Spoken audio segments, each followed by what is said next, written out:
last Sunday we started studying about the work of Christ. पिछले इतवार को हमने मसीह के कार्य के बारे में सीखना शुरू किया. We studied about the three offices of Christ. हमने मसीह के 3 औहदों के बारे में सीखा. His offices of prophet, priest and king. हमने उसके 3 औहदों के बारे में देखा. भविष्यवक्ता का औहदा, याजक का औहदा और राजा का औहदा.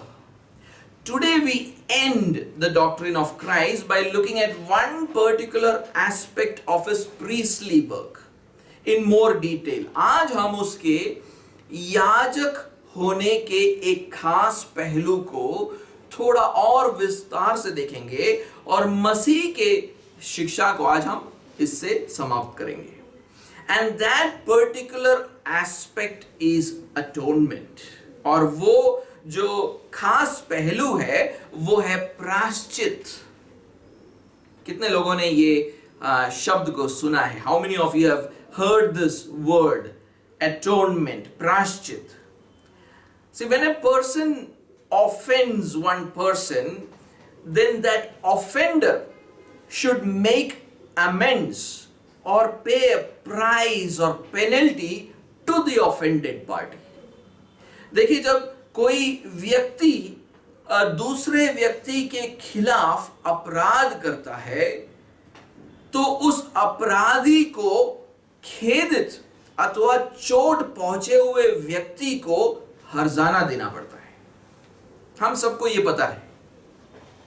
So that the offended party can be reconciled to the offender, ताकि जो खेदित व्यक्ति है वो अपराधी से फिर उसका मेल मिलाप हो जाए, दुश्मनी ना बने रहे. So that there is no more enmity between the two.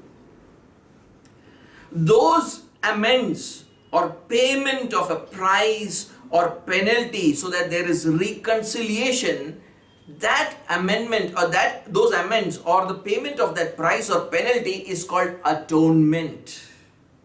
Mail मिलाप पुनर्स्थापित करने के लिए दिए जाने वाले हर्जाने को प्रायश्चित कहते हैं. मेल मिलाप पुनर्स्थापित करने के लिए दिए जाने वाले हर्जाने को प्रायश्चित कहते हैं. Jesus' sacrifice on the cross was the atonement to reconcile God to sinners who had offended him with their sins. क्रूस पर किया गया यीशु मसीह का बलिदान एक प्रायश्चित था ताकि परमेश्वर उन पापियों से फिर मिलाप करे जिन्होंने अपने पापों से उसे खेदित किया था. So we'll try to understand this atonement by asking some questions. तो हम कुछ सवालों को पूछकर इस प्रायश्चित को समझने का प्रयास करेंगे आज सुबह. And the first question we are asking is that what was the primary cause of this atonement? आज जो पहला सवाल हम जो कर रहे हैं वो ये है कि इस प्रायश्चित के पीछे प्रमुख कारण क्या है? What is the primary cause of this atonement? Sometimes the gospel is presented in such a way that it is made to believe that God our Father was bent on destroying the sinner. But the Son Jesus Christ stepped in between and saved the sinner. So the primary cause of this atonement was Christ's sympathy for the sinners. In this way, Christ receives all the glory, but the Father is robbed of all his honor. कभी कभी सुसमाचार को इस तरह हम प्रस्तुत करते हैं, ऐसा माना जाता है कि परमेश्वर पिता तो पापी को नाश कर देना चाहता था, लेकिन पुत्र यीशु मसीह ने बीच में आकर पापी को बचा लिया. तो इस प्रायश्चित का प्रमुख कारण था मसीह का पापियों के प्रति संवेदना, ऐसे हम सोचते हैं. इस तरह मसीह को महिमा तो मिल जाती है, लेकिन पिता को कोई आदर नहीं दिया जाता है. But the Bible teaches us that the primary cause of this atonement is found in the will or good pleasure of the Father. लेकिन बाइबल हमें सिखाता है कि इस प्रायश्चित का प्रमुख कारण पिता के इच्छा में पाया जाता है, परमेश्वर पिता के इच्छा में पाया जाता है. इन एफेसियंस चैप्टर 1, एफेसियों के पहले अध्याय में पौलुस जो है पिता के जो उद्धार में जो भूमिका है उसके बारे में वो बताने लगता है. Paul begins to talk about the Father's role in salvation in Ephesians chapter 1 and from verse 3 especially, और खासकर तीसरे आयत से हम उसको पढ़ेंगे. एफेसियों का पहला अध्याय और उसका तीसरा आयत. Ephesians chapter 1 and verse 3. It says, "Blessed be the God and Father of our Lord Jesus Christ, who has blessed us in Christ with every spiritual blessing in the heavenly places." वो कहना शुरू करता है, हमारे प्रभु यीशु मसीह के परमेश्वर और पिता का धन्यवाद हो कि उसने हमें मसीह में स्वर्गीय स्थानों में सब प्रकार की आत्मिक आशीष दी है. Then he continues to talk about the Father in verse 5, और फिर वो पिता के बारे में लगातार बोलता जाता है. और 5वें आयत में देखिए क्या बोलता है. Let's read verse 5. He predestined us for adoption as sons through Jesus Christ. Now notice what he says. According to the purpose of his will. वो लिखा है, और अपनी इच्छा के भले अभिप्राय के अनुसार, पिता के बारे में बात हो रही है यहां पर, अपनी इच्छा के भले अभिप्राय के अनुसार हमें अपने लिए पहले से ठहराया कि यीशु मसीह के द्वारा हम उसके ले पालक पुत्र हो. The atonement through Jesus Christ was according to the kind intention of the Father's will. यीशु मसीह के द्वारा ये जो प्रायश्चित होता है वो पिता के इच्छा के भले अभिप्राय के अनुसार था. The same thing is written in Colossians chapter 1 and verse 19. इसी बात को कोलोसियों के पहले अध्याय 19वें आयत में लिखा है. हम 19 और 20 दोनों आयतों को पढ़ेंगे. We'll read both verse 19 and verse 20. For in him all the fullness of God was pleased to dwell, and through him to reconcile to himself all things, whether on earth or in heaven, making peace by the blood of his cross. I'll read from the NASB translation, which makes it more clear. It says, for it was the Father's good pleasure for all the fullness to dwell in him. In him means in Jesus Christ. And through him to reconcile all things to himself. वो कहता है, क्योंकि पिता की प्रसन्नता इसी में है कि उसमें सारी परिपूर्णता वास करे और उसके क्रूस पर बहे हुए लहू के द्वारा मेल मिलाप करे. So the atonement of Christ was made because of the Father's good pleasure. मसीह की ओर से प्रायश्चित इसलिए हुआ क्योंकि उस बात ने पिता को प्रसन्न किया था. This atonement was prophesied in Isaiah also. इसकी भविष्यवाणी जो है, इस प्रायश्चित की भविष्यवाणी यशाया की किताब में भी हुआ है. Let's read that. We'll turn to Isaiah chapter 53 and verse 10. हम यशाया के 53वें अध्याय और उसके 10वें आयत को देखेंगे. See what it says. Isaiah 53 verse 10. यशाया का 53वां अध्याय 10वां आयत. Yet it was the will of the Lord to crush him. He has put him to grief. Then it is talking about the servant. When his soul makes an offering for guilt, he shall see his offspring. He shall prolong his days. The will of the Lord shall prosper in his hand. वो कहता है, तो भी यहोवा को यही भाया कि उसे कुचले. उसके सेवक के बारे में बात किया जा रहा है यहां पर. उसी ने उसको रोगी कर दिया। जब वह अपना प्राण दोष बलि करे तब वह अपना वंश देखने पाएगा, वह बहुत दिन जीवित रहेगा, उसके हाथ से यहोवा की इच्छा पूरी हो जाएगी। So it was the Lord's pleasure or will to crush him. Him there means God's servant in that context.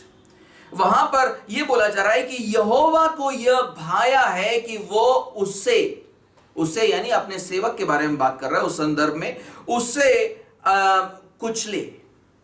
And the good pleasure or will of the Lord will prosper in the servant's hand. और ऐसा बोला गया है कि यहोवा की इच्छा उसके हाथों में यानी उस सेवक के हाथों से पूरी होगी।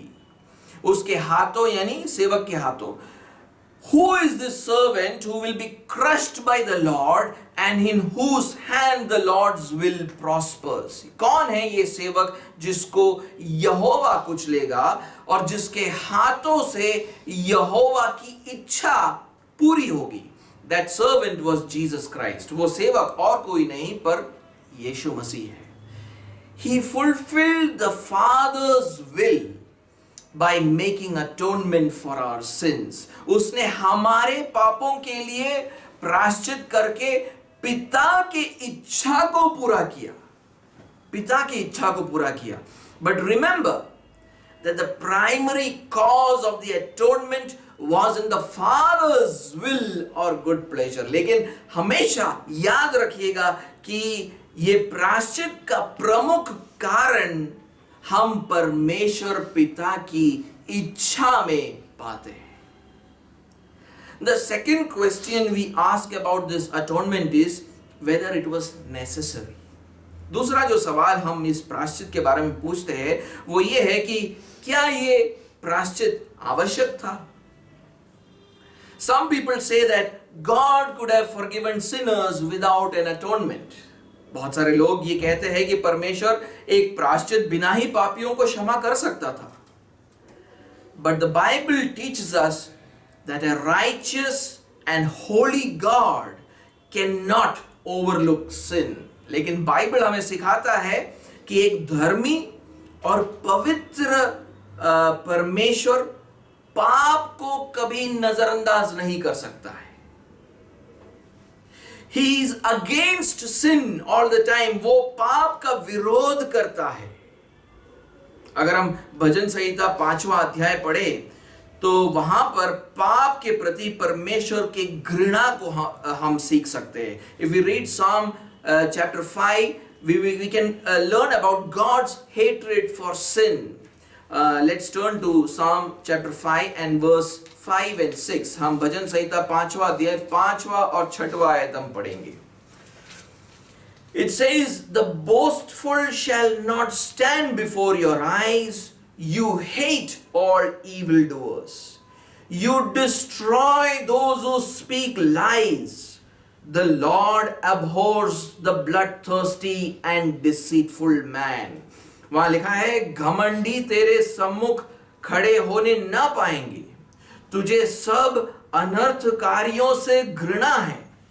तू उनको जो झूठ बोलते हैं नष्ट करेगा। यहोवा तो हत्यारे और छली मनुष्य से घृणा करता है। Let's also read Romans chapter 1 and verse 18. आइए हम रोमियो का पहला अध्याय और उसका 18वां आयत भी पढ़े। It says, "For the wrath of God is revealed from heaven against all ungodliness and unrighteousness of men, who by their unrighteousness suppress the truth." God is revealing his wrath against sin. परमेश्वर का क्रोध तो उन लोगों की सब अभक्ति और अधर्म पर स्वर्ग से प्रकट होता है जो सत्य को अधर्म से दबाए रखते हैं। परमेश्वर का क्रोध पाप के ऊपर प्रकट होता है। Not only is God against sin, but he has pronounced the sentence of death upon the sinners. वो सिर्फ पाप के खिलाफ ही नहीं बल्कि उसने पापियों को मृत्यु दंड का दंड सुनाया है। That is the justice of God. ये परमेश्वर का न्याय है। पाप के खिलाफ। Let's read Romans chapter 1 and verse 32. हम रोमियो का पहला अध्याय और 32वां आयत हम पढ़ेंगे। Though they know God's decree that those who practice such things deserve to die, they not only do them but give approval to those who practice them. वो कहता है वे तो परमेश्वर की यह विधि जानते हैं कि ऐसे ऐसे काम करने वाले मृत्यु के दंड के योग्य है, तो भी न केवल आप ही ऐसे काम करते हैं वरन करने वालों से प्रसन्न भी होते हैं। Read Roman chapter 6 and verse 23। Romeo का 6वां अध्याय और 23वां आयत पढ़े। It says for the wages of sin is death. वो कहता है वहां पर क्योंकि पाप की मजदूरी तो मृत्यु है। So God is a just God. तो परमेश्वर एक न्यायी परमेश्वर है, पाप और पापियों के विरुद्ध न्याय करेगा। He will do justice against sin and sinners. But in his love, he also wanted to save his chosen people from the sentence of death. लेकिन अपने प्रेम में वो ये भी चाहता था कि वो अपने चुने हुए लोगों को इस मृत्यु दंड से बचाए। What could he do? वो क्या कर सकता है? It is such a dilemma for us. हमारे लिए ये सोचना मुश्किल है कि अब परमेश्वर क्या करेगा। His justice and his love demanded this atonement. उसके न्याय और उसके प्रेम ने इस प्रायश्चित के लिए मांग किया। Atonement was a necessity. ये प्रायश्चित आवश्यक था। Therefore, God sent His Son Jesus Christ into this world. इसीलिए परमेश्वर ने अपने पुत्र यीशु मसीह को इस पृथ्वी पर भेजा। And on that cross, Jesus Christ paid the penalty that God had demanded. और उस क्रूस के ऊपर यीशु मसीह ने वो दाम चुकाया जो परमेश्वर मांग रहा था पापियों से। He satisfied the wrath of God. उसने परमेश्वर के क्रोध को पी लिया या उसको तृप्त कर दिया। He made atonement for our sins. उसने हमारे पापों के लिए प्रायश्चित किया। So atonement was not an option, it was a necessity. तो ये जो प्रायश्चित है वो कोई विकल्प नहीं था परमेश्वर के लिए, बल्कि ये तो आवश्यक था। Our next question is, what is the nature of this atonement? अगला जो सवाल हम जो पूछ रहे हैं वो ये है कि किस प्रकार का प्रायश्चित है ये?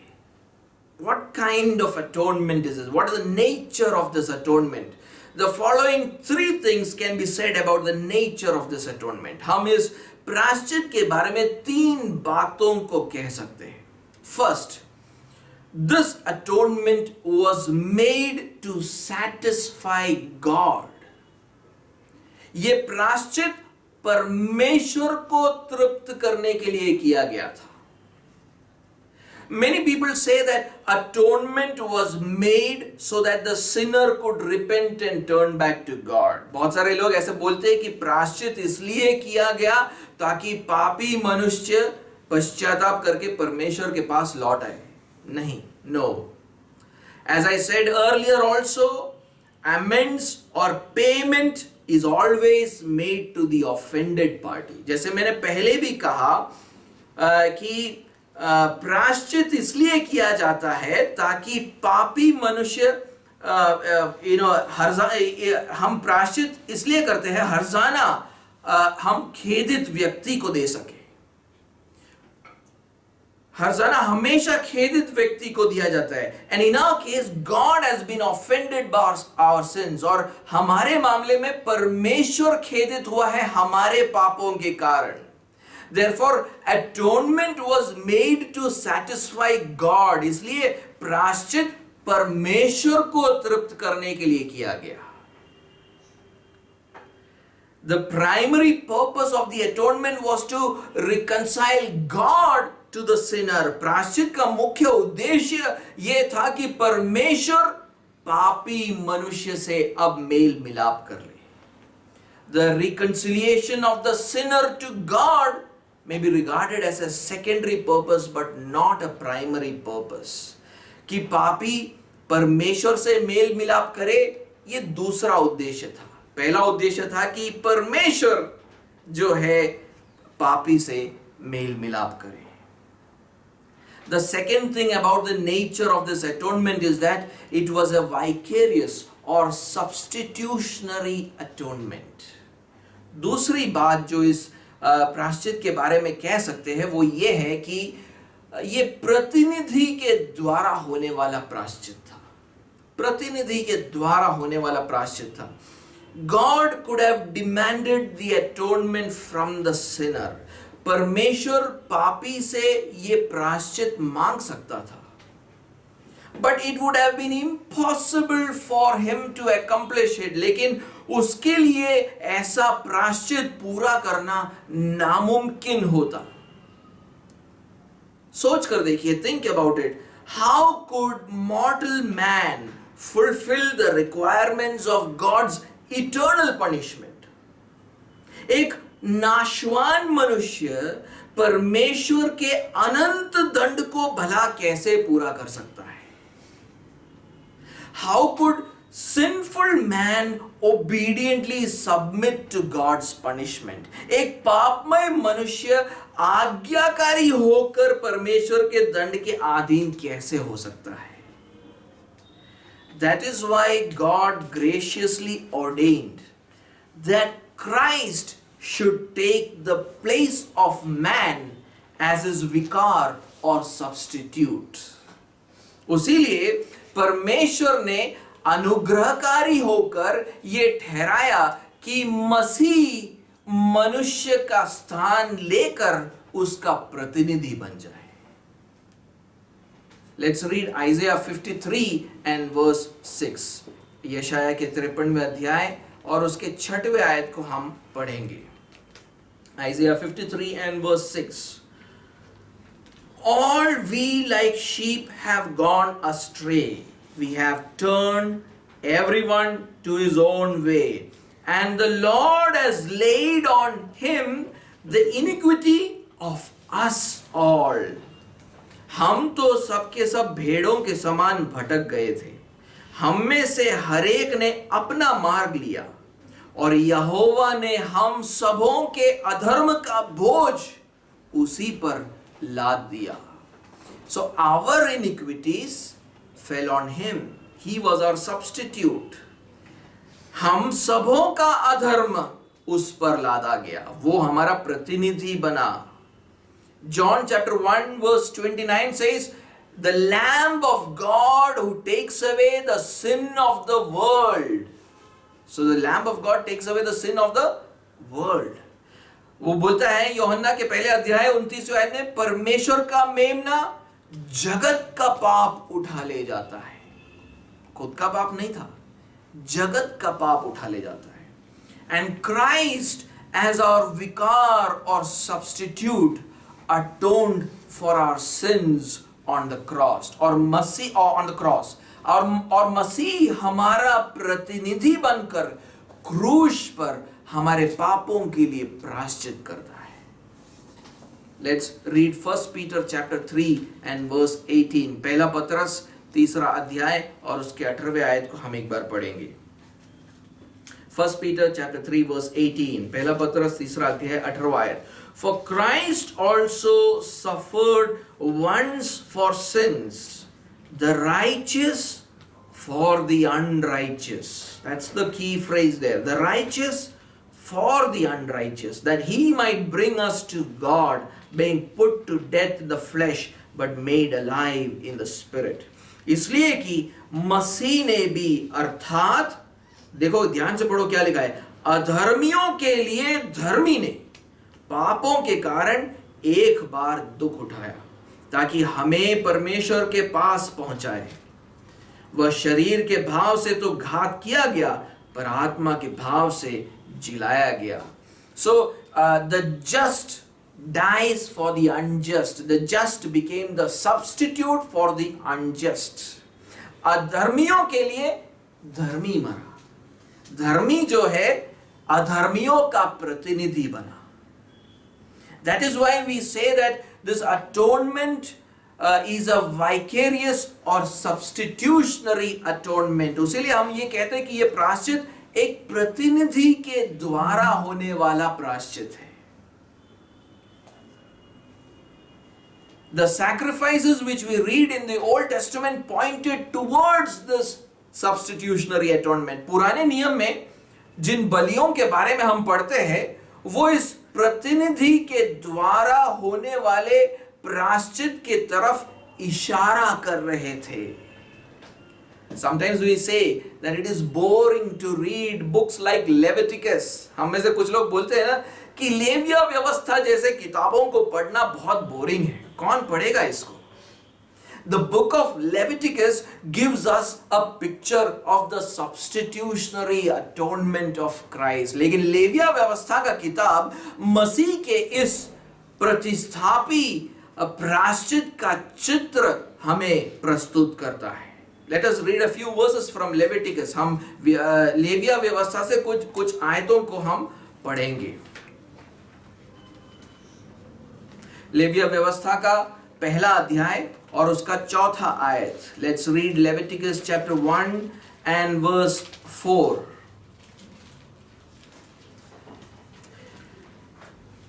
देखिए वहां पर क्या लिखा है. Let's read what's written there. He shall lay his hand on the head of the burnt offering, and it shall be accepted for him to make atonement for him. वह अपना हाथ होम बलि पशु के सिर पर रखे और वह उसके लिए प्रायश्चित करने को ग्रहण किया जाएगा. So a man is offering an animal as burnt offering. यहां पर एक क्या हो रहा है, एक मनुष्य एक पशु को होम बलि के रूप में प्रस्तुत कर रहा है. Here he is told to lay his hand on that animal. यहां पर यह कहा जाता है कि वो अपना हाथ उस पशु के सिर पर रखे. Now this symbolizes the transfer of sins to the innocent animal. और ये उस निर्दोष पशु पर पाप को ट्रांसफर करने को दर्शाता है. मेरा पाप तेरे सर पर. And that innocent animal makes atonement on his behalf. और वो निर्दोष पशु उस व्यक्ति के बदले प्रायश्चित करता है. This innocent animal points to Christ. ये निर्दोष पशु मसीह के तरफ इशारा करता है. Let us read Leviticus chapter 4 and verse 20. Labia व्यवस्था का चौथा अध्याय 20वां आयत हम पढ़ेंगे. Thus shall he do with the bull, as it did with the bull of the sin offering, so shall he do with this, and the priest shall make atonement for them, and they shall be forgiven. जैसे पाप बलि के बछड़े से किया था वैसे ही इससे भी करे. इस भांति याजक इजराइलियों के लिए प्रायश्चित करे, तब उनका वो पाप क्षमा किया जाएगा. Here we see that it is the priest who sacrifices the animal as an atonement so that the sinner can be forgiven. हम यहाँ पर ये देखते हैं कि याजक पशु की बलि देता है एक प्रायश्चित के रूप में ताकि पापी मनुष्य को क्षमा मिले. As we learned last time, Jesus functioned as our priest. जैसे हमने पिछली बार भी हमने सीखा, यीशु हमारा याजक था. But in Jesus' atonement, he was not just the priest but also the sacrifice. लेकिन मसीह के प्रायश्चित में क्या होता है देखो, वो सिर्फ याजक ही नहीं लेकिन बलि भी है. दोनों बातें वही है. Leviticus chapter 4 and verse 31 and 35. Labia व्यवस्था का चौथा अध्याय का 31 और 35वें आयत को भी पढ़ेंगे. Verse 31 and verse 35. And all its fat he shall remove, as the fat is removed from the peace offerings, And the priest shall burn it on the altar for a pleasing aroma to the Lord. And the priest shall make atonement for him, and he shall be forgiven. And then see what verse 35 says. And all its fat he shall remove, as the fat of the lamb is removed from the sacrifice of peace offerings. And the priest shall burn it on the altar on top of the Lord's food offerings. And the priest shall make atonement for him for the sin which he has committed, and he shall be forgiven. वहां लिखा है, और वह उसकी सब चर्बी को mail बलि पशु की चर्बी के समान अलग करे, तब याजक उसको वेदी पर यहोवा के निमित्त सुखदायक सुगंध के लिए जलाए, और इस प्रकार याजक उसके लिए प्रायश्चित करे, तब उसे क्षमा मिलेगी। 35वें आयत में लिखा है, और वह उसकी सब चर्बी को मेल बलि वाले भेड़ के बच्चे की चर्बी के समान अलग करे, और याजक उसे वेदी पर यहोवा के हवनों के ऊपर जलाए, और उस प्रकार याजक उसके पाप के लिए प्रायश्चित करे, और वह क्षमा किया जाएगा। Both these verses show that the atonement was done in order to satisfy God. ये दोनों आयतें हमको ये सिखाती है कि ये प्रायश्चित यहोवा को तृप्त करने के लिए किया गया, परमेश्वर को तृप्त करने के लिए। And the third thing about the nature of this atonement, और इस प्रायश्चित के बारे में तीसरी बात जो मैं कहना चाहता हूँ वो ये है कि it included the perfect obedience of Christ. मसीह की सिद्ध आज्ञाकारिता इस प्रायश्चित का भाग था। A person could receive eternal life only if he perfectly obeys the law of God. एक मनुष्य अनंत जीवन तभी प्राप्त कर सकता है जब परमेश्वर की व्यवस्था को सिद्ध तरीके से वो पूरा करे, उसका आज्ञाओं का पालन करे। And no human being could fulfill that demand. और कोई भी मनुष्य परमेश्वर की व्यवस्था को पूरी तरीके से पूरा नहीं कर सकता था। But through his life here on earth, Christ fulfilled that demand on behalf of us. लेकिन मसीह ने इस पृथ्वी पर आकर हमारे लिए उस मांग को पूरा किया, so that we could receive eternal life, ताकि हम अनंत जीवन प्राप्त कर सकें। And if a person could not perfectly obey the law imposed a penalty on him. और अगर परमेश्वर की व्यवस्था को अगर कोई मनुष्य पूरा नहीं कर सकता है तो व्यवस्था को खुद इस मनुष्य के ऊपर दंड की घोषणा करता है। No human being could fulfill that penalty also. और कोई भी मनुष्य इस दंड को भी पूरा नहीं कर सकता था। But on the cross, Christ fulfilled that demand also on behalf of us. लेकिन उस क्रूस के ऊपर मसीह ने हमारे लिए उस मांग को भी पूरा किया, व्यवस्था की मांग को, व्यवस्था के दंड को उसने पूरा किया। Let us read Philippians chapter 2 and verse 8. आइए हम फिलिपियों के दूसरे अध्याय और उसके 8वें आयत को एक बार हम पढ़ें। Philippians chapter 2 and verse 8. फिलिपियों का दूसरा अध्याय 8वां आयत। And being found in human form, he humbled himself by becoming obedient to the point of death, even death on a cross.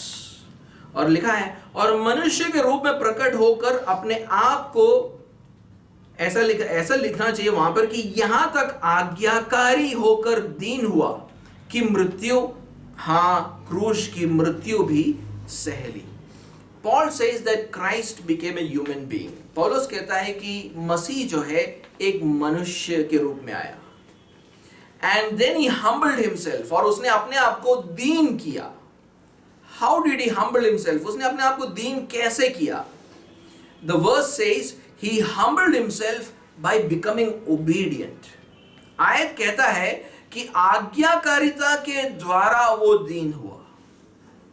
Through his life he remained obedient to God's law. पूरे जीवन भर वो परमेश्वर की व्यवस्था के प्रति आज्ञाकारी रहा। And Paul adds that Christ remained obedient to the point of death on a cross. और पौलुस ये बात को भी जोड़ता है कि मसीह क्रूस पर मृत्यु तक आज्ञाकारी रहा। So the climax of his obedience was on the cross when he took upon himself the penalty of the law. उसके आज्ञाकारिता ने चरम सीमा को छुआ जब उसने अपने आप के ऊपर व्यवस्था का दंड भी ले लिया. So this atonement included the perfect obedience of Christ. तो इस प्रायश्चित में मसीह के सिद्ध आज्ञाकारिता भी उसका भाग है. मसीह की सिद्ध आज्ञाकारिता इस प्रायश्चित का भाग था.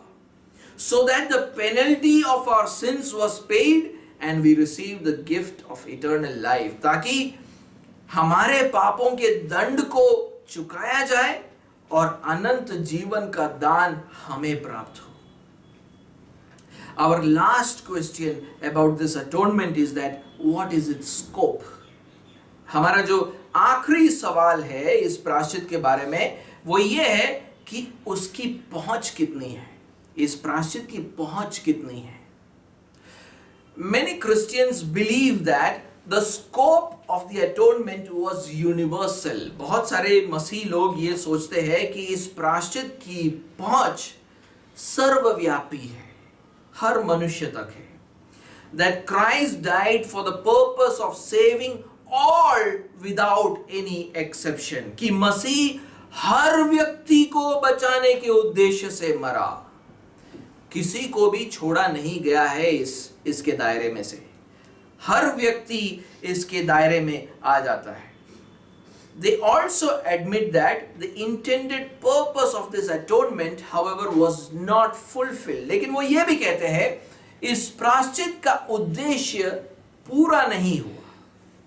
They say that Christ made salvation possible for all. वो बोलते हैं कि मसीह ने उद्धार सबके लिए मुमकिन तो किया, but that possibility of universal salvation was defeated because many people rejected Christ's offer for salvation. और वो कहते हैं कि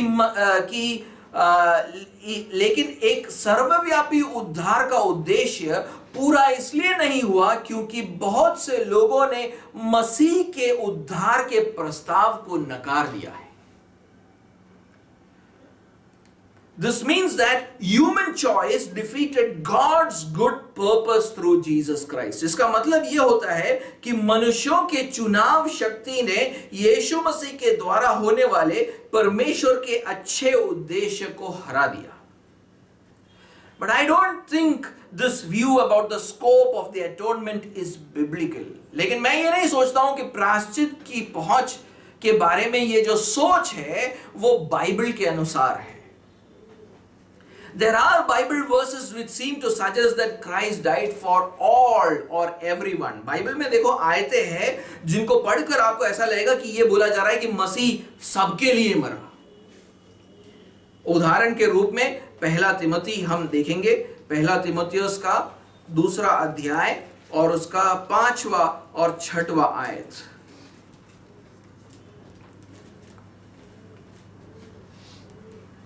पहला तिमोथी और उसका 2 अध्याय और उसका 5वां और 6वां आयत. It says, for there is one God and there is one mediator between God and men, the man Christ Jesus, who gave himself as a ransom for all, which is the testimony given at the proper time. वहां लिखा है क्योंकि परमेश्वर एक ही है और परमेश्वर और मनुष्यों के बीच में भी एक ही बिचवाई है, अर्थात मसीह यीशु जो मनुष्य है, जिसने अपने आप को सबके छुटकारे के दाम में दे दिया और उसकी गवाही ठीक समय पर दी गई. Now the word all which is used here is used there for all men for whom Jesus is mediating with God. अब वो वहां पर जो शब्द का इस्तेमाल किया गया है सब मनुष्य, वो उन मनुष्यों के लिए इस्तेमाल किया गया है जिनकी बिचवाई यीशु मसीह करता है. And last week I had said that Christ's mediation work is only for God's elect. और पिछले हफ्ते मैंने ये कहा था कि मसीह की बिचवाई या उसकी विनती की जो सेवकाई है वो सिर्फ परमेश्वर के चुने हुए लोगों के लिए है। एक और आयत देखेंगे जिसमें ऐसा ही लिखा गया है, इब्रानियों का 2 अध्याय और 9 आयत। Let's read Hebrews chapter 2 and verse 9. It says, "But we see him who for a little while was made lower than the angels, namely Jesus, crowned with glory and honor because of the suffering of death, so that by the grace of God he might taste death for everyone."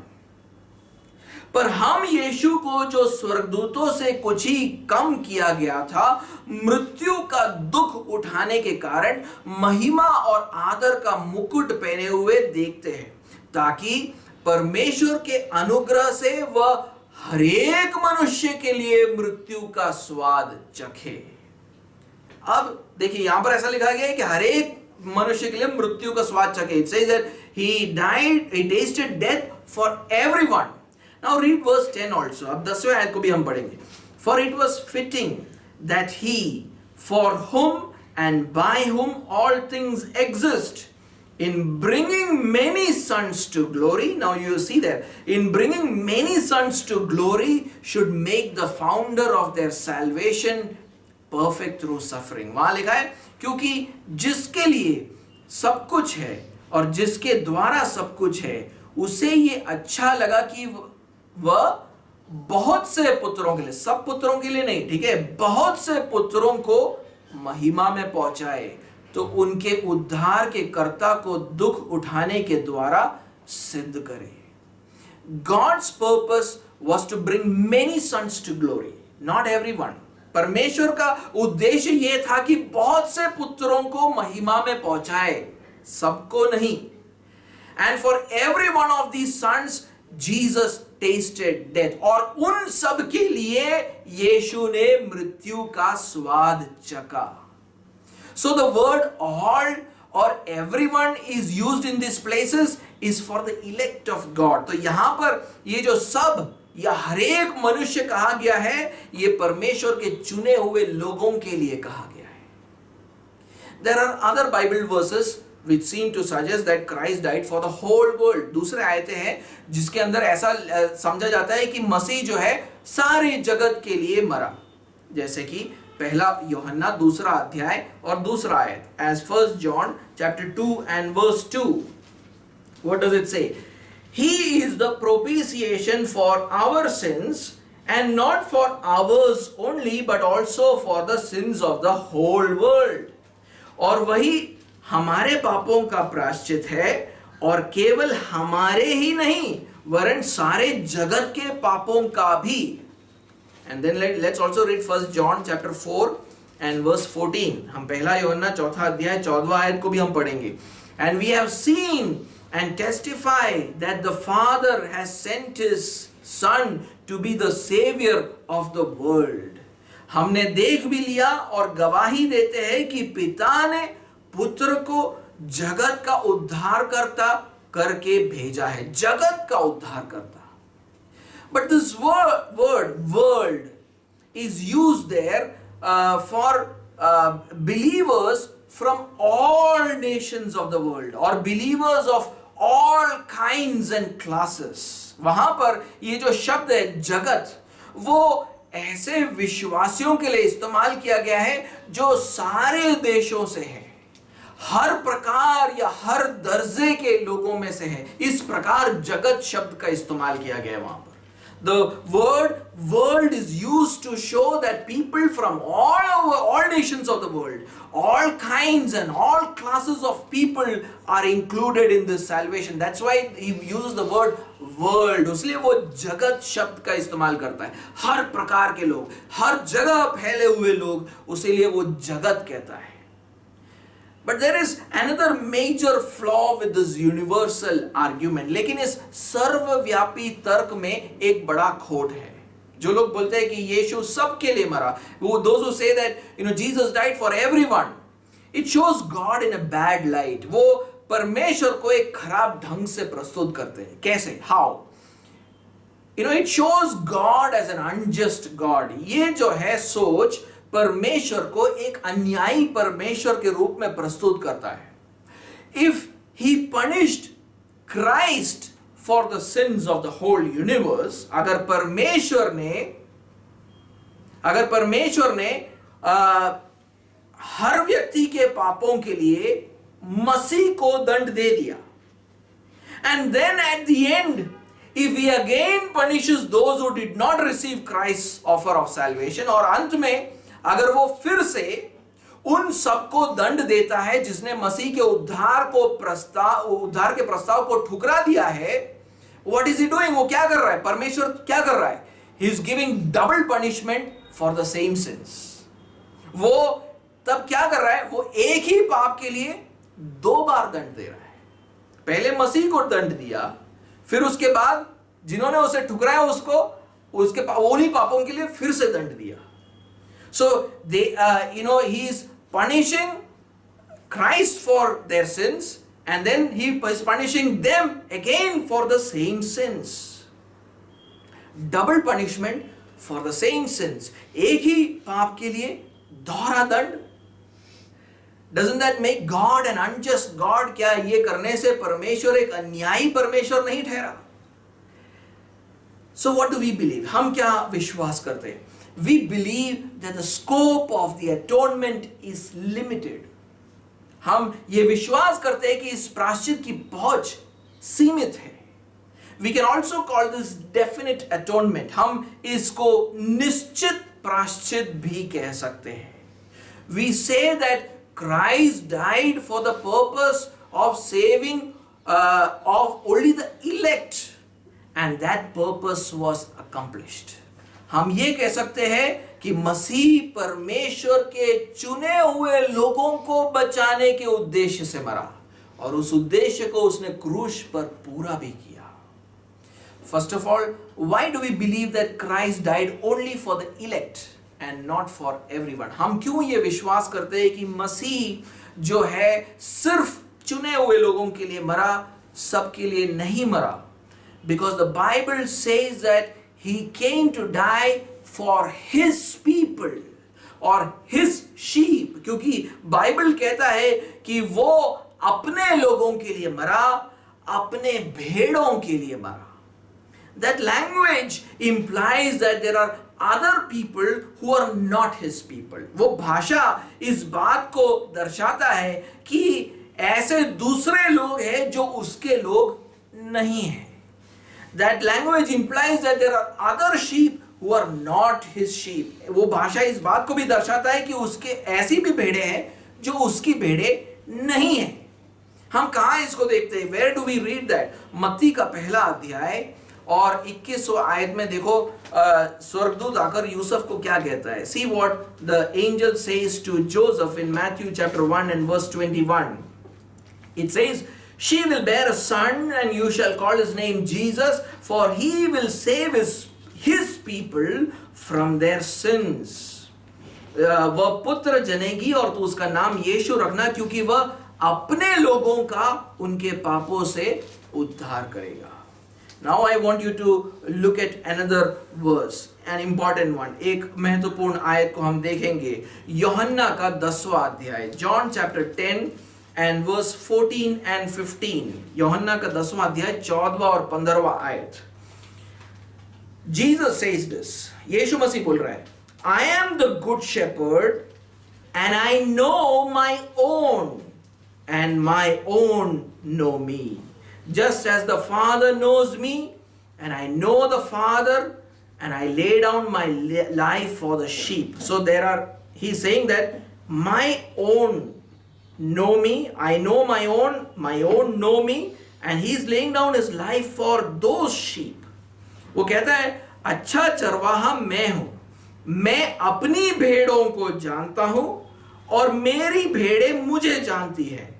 जैसे पिता मुझे जानता है और मैं पिता को जानता हूं और मैं भेड़ों के लिए अपना प्राण देता हूं. तो वो बोलता है कि मेरी भेड़ें हैं मैं उनको जानता हूं, मेरी भेड़ें मुझे जानती है और उनके लिए मैं प्राण दे रहा हूं। आगे बढ़िए, let's read further in 26 to 28, verse 26 to 28, 26 से 28 आयत। But you do not believe because you are not part of my flock. You do not believe because you are not part of my flock. My sheep hear my voice, and I know them, and they follow me. I give them eternal life, and they will never perish, and no one will snatch them out of my hand. He says, those who do not believe me, do not believe because you are not part of my flock. But my sheep hear my voice, and I know them, and they follow me. वहां लिखा है, परंतु तुम इसलिए विश्वास नहीं करते क्योंकि मेरी भेड़ों में से नहीं हो। वो बोलता है कि जो विश्वास उस पर नहीं करते हैं, वो इसलिए विश्वास नहीं करते क्योंकि वो उसकी भेड़ों में से ही नहीं है। मेरी भेड़ें मेरा शब्द सुनती है, मैं उन्हें जानता हूं और वो मेरे पीछे पीछे चलती है, और मैं उन्हें अनंत जीवन देता हूं, वे कभी नष्ट ना होंगी और कोई उन्हें मेरे हाथ से छीन न लेगा। There are other places where the Bible says Christ died for the church or the elect. दूसरे ऐसे जगह है जहां पर बाइबल ये कहता है कि मसीह कलीसिया के लिए मरा या चुने हुओं के लिए मरा। कहां हम पढ़ते हैं? Acts chapter 20 and verse 28, प्रेरितों का कृत्य 20वां अध्याय और उसका 28वां आयत हम पढ़ेंगे। देखिए वहां पर पौलुस जो है इफिसुस के अगुओं से क्या कह रहा है। See what Paul is saying to the elders of the church at Ephesus. Acts chapter 20 and verse 28. Pay careful attention to yourselves and to all the flock, in which the Holy Spirit has made you overseers, to care for the church of God, which he obtained with his own blood. So Christ or God obtained Christ obtained with his own blood whom?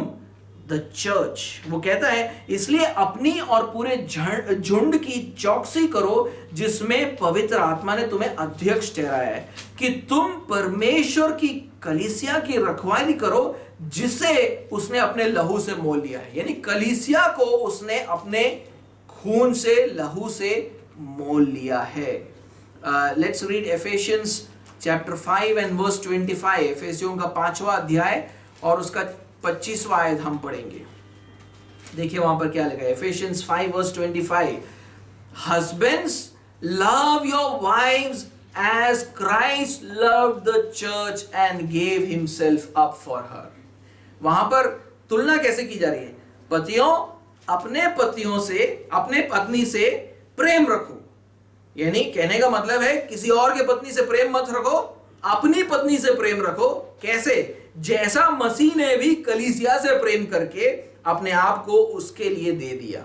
मसीह ने पूरे दुनिया के लिए नहीं दिया। उसकी पत्नी कौन है?